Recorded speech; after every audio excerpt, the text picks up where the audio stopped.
Hi, everyone. Karen Bernardi here with the Bernardi Group at Coldwell Banker in beautiful Boulder, Colorado. And what a lovely day it is. And one of my favorite days because I get to talk to one of my wonderful friends and someone that I totally support her business because I love her cookies, is my friend Kay Allison with Farm and Oven Cookies.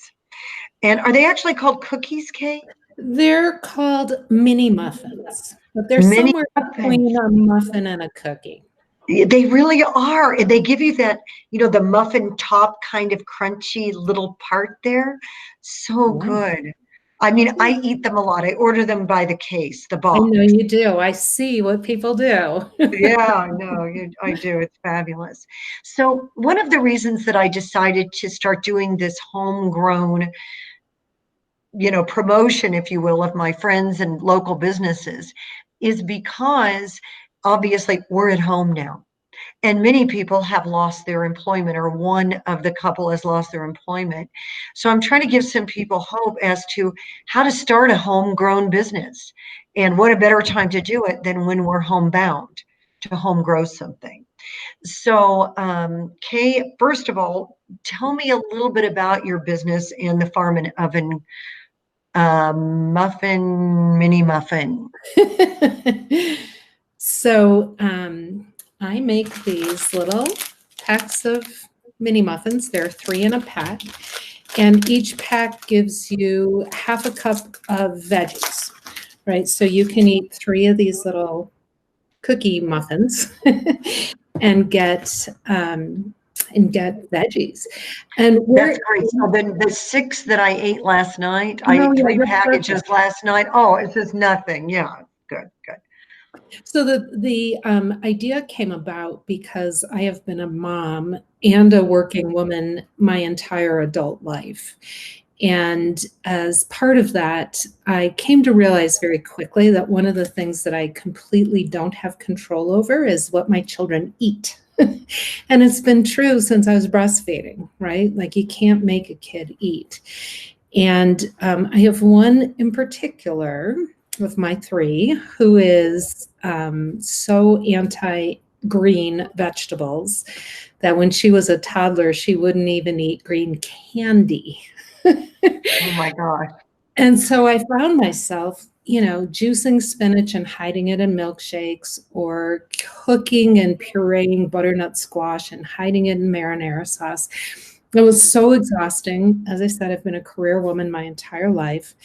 And when my son asked for pumpkin bread, I thought I could open a can of pumpkin puree already made and put it in there, a little bit extra. And then I thought, man, I am not the only mom who just doesn't want to deal with the veggie battle anymore. And so I decided to bring it to other moms, truly to be of service, because, once you're in a struggle about what your kids eat, you've lost. Oh my gosh. And for me, that wants something sweet and yummy like a muffin, but, can get some nutritional value out of it. And I also deliver them to my 87-year-old mother. Yes. After sanitizing, of course, everything. Which brings me to another question.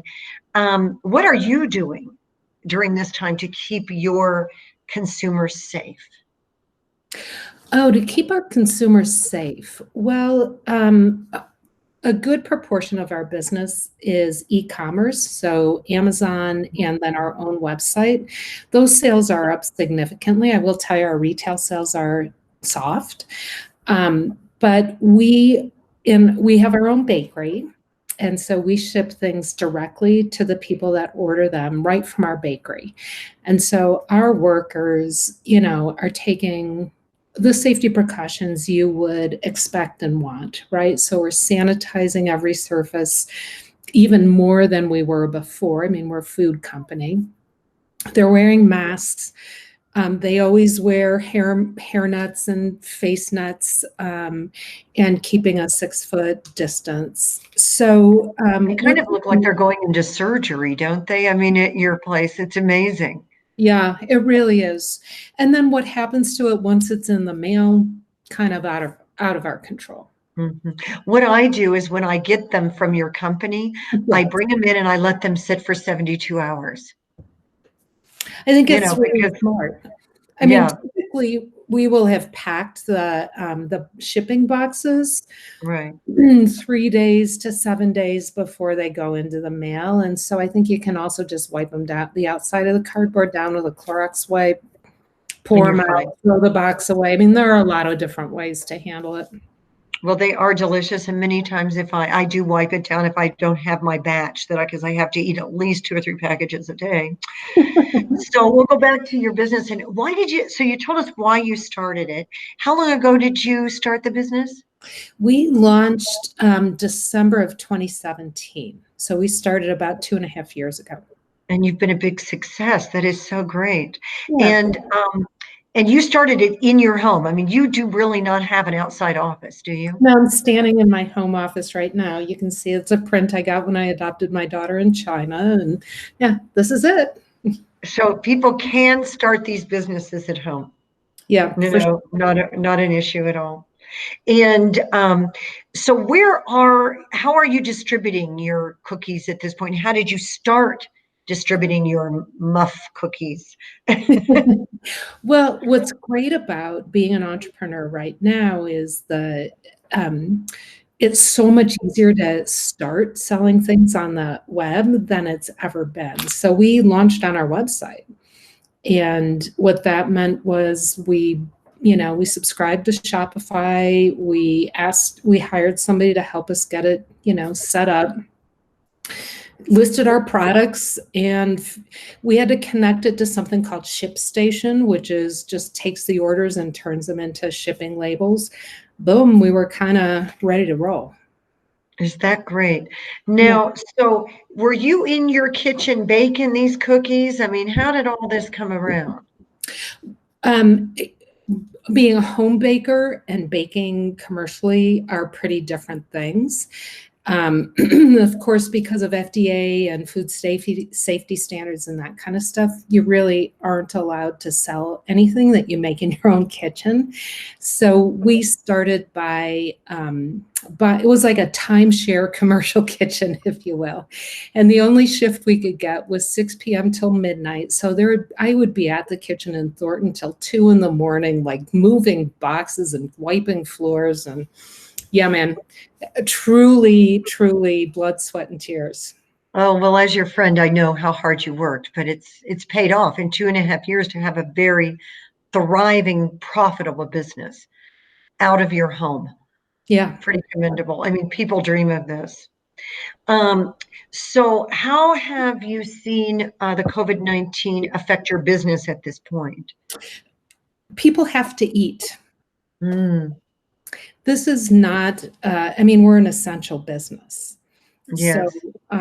what we have found is our sales have shifted much more from in person on the grocery store shelves to being online. I think most food companies have seen that. We've also seen our e-commerce sales like quadruple in the last few months. It's been kind of amazing. And I don't know how much of that is because of the coronavirus and how much of that is because the previous 6 months I spent getting, our website optimized and our email system set up. And, I started running a promotion where I'm giving away free samples if you pay for shipping. Thousands of people have ordered these free samples, and I would have I gone did. out of I did. business if I I had. ordered them. Oh, good. Yeah. Oh, So, yeah. so that seems to have really gotten the business turning. So I don't, it's hard to tell what's driving what. Well, I'm wondering if you are seeing any, there have been some silver linings certainly out of this, really tragic situation. And I'm wondering if you see any changes that have come about that you think will stick, long term with someone like you that is trying to start a business from home. What I have realized is that what I choose to do and the patterns that I create during this period are going to become habits. Like, it takes what, 21 times, 30 times, whatever it is to form a new habit. And so I'm very deliberate about the way I start my day. So I start my day with prayer and meditation. I use a light box because I have a problem with seasonal depression. I take stock of where I am, what did I do well, what didn't I do well, and then I write. I probably spend 45 minutes or an hour just getting myself like mentally and emotionally kind of set for my day. There are times when I think, oh my God, what a freaking waste of time. Let's get to it. But really, those are the habits that I want to cultivate to put my interests and my ambitions and my dreams first, because I have found that if I don't schedule time for those things, they don't get done. I see. And you need to keep your emotional center, I would assume, because you do work alone. Yes. From home. My business partner's in Philly, and I talk to him at least once a day. But yeah, I think that in this time of being, and I'm a complete extrovert, which I know you relate to. And so being physically distant from my friends and from my colleagues is challenging. Yeah. So keeping my mental health and my mood kind of stable, number one priority. Well, it's interesting because you have had this, we've all been ordered to stay at home. You had to stay at home to do your business. That's where you worked. Yes. So you are already accustomed, if you will, to the challenges of your husband being around the house, who has his own business at home, your daughter being around the house and interrupting you. And so you had an advantage. So can you help us that are now working from home? The schedule was one very important thing that you shared, but what other things can you share that you would say, wow, this is hard having a homegrown business, and this is what I did to overcome it? Yeah, as I said, I find being alone really challenging. So a couple of things I do, like I actually am not wearing yoga pants underneath this. I actually am wearing work pants. So when I get up in the morning and I finish my hour-long, self-maintenance plan, I actually shower and put on some makeup and I put on work clothes.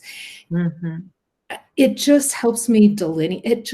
I don't know what it is, but it somehow puts me in the frame of being productive. These are the shoes that I have on at home today, working. There you go. Okay, yeah. I get what you're saying. I have to, with my clothing, delineate zones of activity through my day. So I wear work clothes when I'm working. If I go on a hike or yoga or whatever, I obviously put on that attire. And then in the evening, I put on jeans and a t-shirt. It helps me be in the frame that's appropriate for that time. The other thing that I found, Karen, quite frankly, working from home, is that it's really easy to let it spread over 7 days, weekends, evenings, early morning, blah, blah. Man, when I'm done, I'm done. I don't touch it again.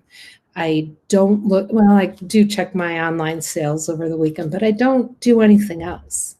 And it also helps because I find that if I say, hey, I'm going to work till 3:00 and be done, I get a lot done. And if I just, let it spread, I'm a lot less productive. I spend a lot more time screwing around on Instagram, and that's not good. Or doing the laundry. Yes. So do you have like special times? You say, this is the time I'm doing the laundry. This is the time I work. No, laundry is just down the hall. So every time I pass it, but John does it too. My husband is the same way. So that part doesn't bother me, but I'm really clear about when I eat, when I have a snack, like I'm a super creative person, but I also don't do well without boundaries and parameters. And so I just set up I'm very disciplined and for me, that works really well. Do you have like a timer that you say, I'm going to do this activity for this amount of time? Or you put something on your phone or something? I time block my day. So like my appointment for 2 o'clock today said, get outside. And about 5 till 2, I was like, I feel really sad. And then my meeting notice popped up, get outside. I was like, oh, it's like God Okay. talking to me right on my Yeah, phone. it's in the schedule. It's in the schedule. That's really good. So you're in the natural foods industry. Do you see, any with your friends or associates or anything in the same profession that the virus has affected, their production or anything at this time? Yeah, so I love being in Boulder and being in natural food. There is such a close community here. And I used to be a consultant for big business, which was super competitive. What's lovely about the community here in natural food is that we're very connected and supportive of each other. So I'm actually in 2 very active founders forums, and everyone is seeing their business growing on e-commerce, not surprisingly right now. We are all dealing with isolation, either having to let our team go and doing everything ourselves, or feeling very disconnected from our teams. So just a lot of the psychological, emotional, relational things that we all really love about our business we're in the process of trying to figure out how to compensate. Sounds like most every business through this crisis right now. Goodness. What suggestions do you have for other Boulder business owners based on, your just general working at home experience? Yeah, well, I want to say 2 things. I'm going to answer a little off that topic, and then I'll talk about that. So the off the topic piece is, it's very easy when I'm by myself to think that everybody's going to think that my ideas are as great ideas as I think they are. And I have a habit of falling in love with my own ideas. It's really weird. And sometimes I can't believe, sometimes I just know, I feel it in my body. It's a great idea. That's how I felt with Farm and Oven when it came to me. I would just say that one of the keys to my success has been to always have the humility to ask and to to make sure that the people I'm asking are actually the people, that can write me checks. I mean, it's nice if my husband thinks it's a great idea, but he's not going to write me a check. Mhm. And to ask for honest feedback. Would you, and I don't even ask. I'm like, here, this is $15. Want to buy it? And if somebody buys a ticket, if you will, to the Kay show, then I know I've got an idea. So my main point is, it's easy to get lost in my own delusions of what's a great idea, and to always make sure, even though I'm isolated, to make sure that I'm getting feedback. And the feedback I want is, yes, I'm writing you a check for that. Okay, so that aside, in terms of working from home, honestly, having time zones, activity zones is really important. Dressing, the part for each one of those activities. And then I have to tell you, touching in with my community on a daily basis, my social and spiritual community on a daily basis, friends and, people that I know in the community, and doing that regularly, having a schedule for that has also been really key for me.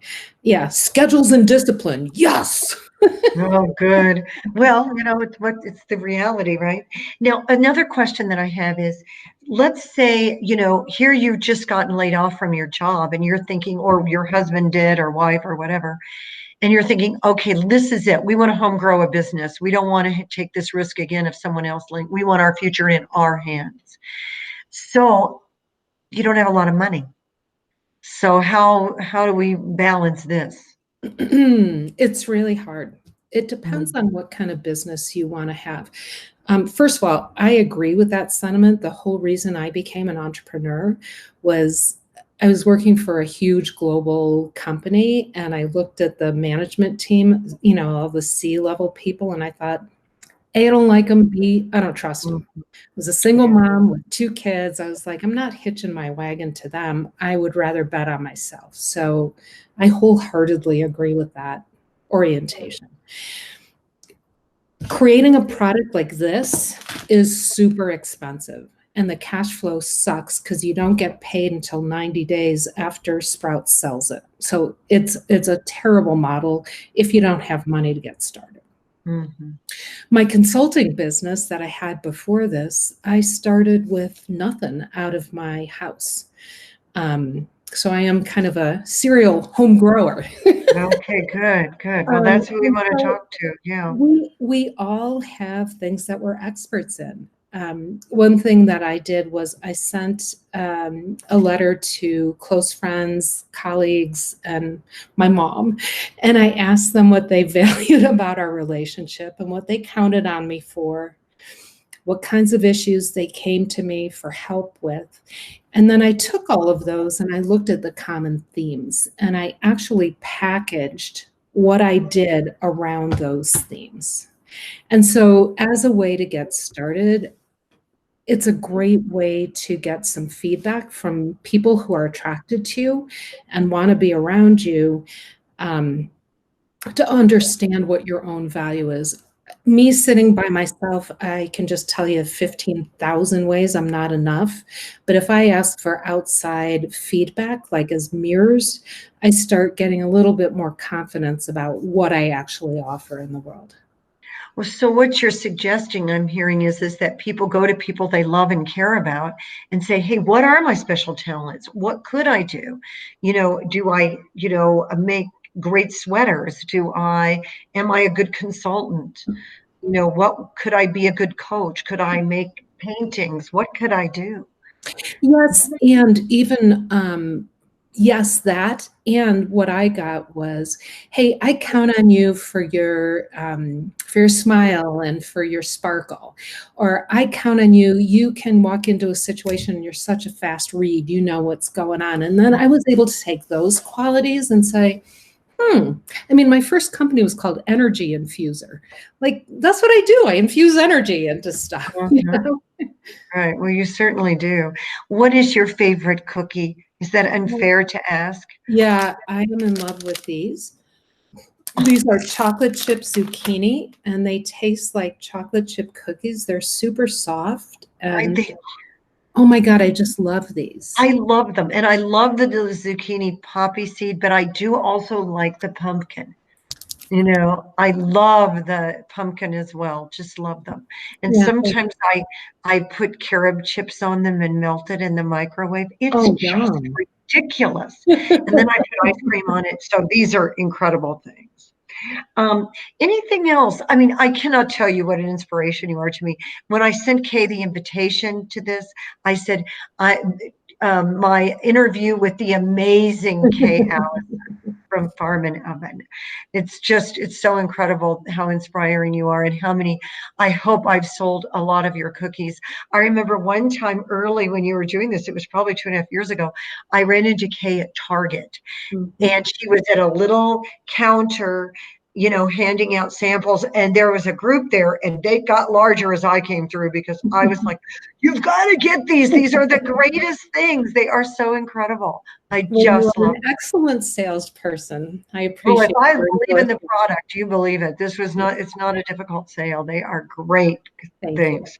So tell us what you'd like to share. If I said to you, I'm or a man or a woman, and I'm living in Boulder or surrounding areas, and I want to start a homegrown business. What give us just a couple of pieces of advice. So there was a quote that I love, which says, the definition of vocation is where your greatest gift meets the world's deepest hunger. Oh, And I think where many career coaches get a bit myopic is only thinking about what's my gift, what's my gift, what's my gift. What I love about that quote is it gives as much value to the human beings that you want to have a positive influence on. And so what I would suggest is what kinds of problems are you drawn to? What kinds of situations? What kinds of people? What's your special gift for helping people? Because fundamentally, whether you're selling a beautiful home or I'm selling cookies, it truly comes from, I want to be of love and service to people. And so I love thinking about it in that way. I feel like it becomes less navel gazing and more about where can I be of love and service in the world. Oh, that's a wonderful place to end. And you are of love and service to me as my friend. I adore Thank you. you so much. And we'll make sure that, all of your information gets on the bottom of our screen so everybody can, order some of your incredible cookies. And, to think that I'm eating vegetables is just the greatest. Thank you so much. And we will be in touch soon. Okay. I love you so much, my friend. Thank you very much for being here. And let's all stay well and send some of these to the shelter for the homeless. Yeah, I'll absolutely. do that today. I'll order some and send them over. We've been doing that. We've been sending to hospitals. One of our best customers is an ER nurse, so we sent him huge boxes of these to bring in, and the food bank. So we are real, and here in Boulder, the Chef Ann Foundation is giving food to kids whose families can't afford to buy food. So we've been donating there. I mean, we're trying to do our part. You do. You do. And just giving the vegetables is incredible and something tasty. Blessings, my dear. See you soon. Okay, bye. Thank you.